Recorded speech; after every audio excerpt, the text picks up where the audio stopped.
কষ্ট করে বোঝার চেষ্টা করবেন। বিষয়টি অনেকটা সায়েন্টিফিক, খুবই বৈজ্ঞানিক এবং খুবই সূক্ষ্ম।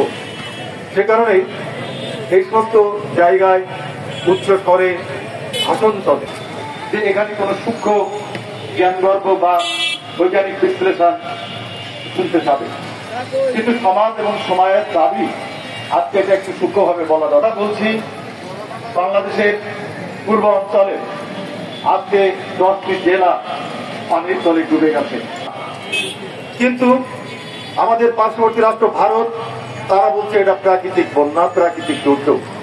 আমরা এটা প্রাকৃতিক দুর্যোগ না বলে আমরা কেন বলছি যেটা রাজনৈতিক দুর্যোগ, এটা ভারত সৃষ্ট বন্যা, এটা আমরা কেন বলছি?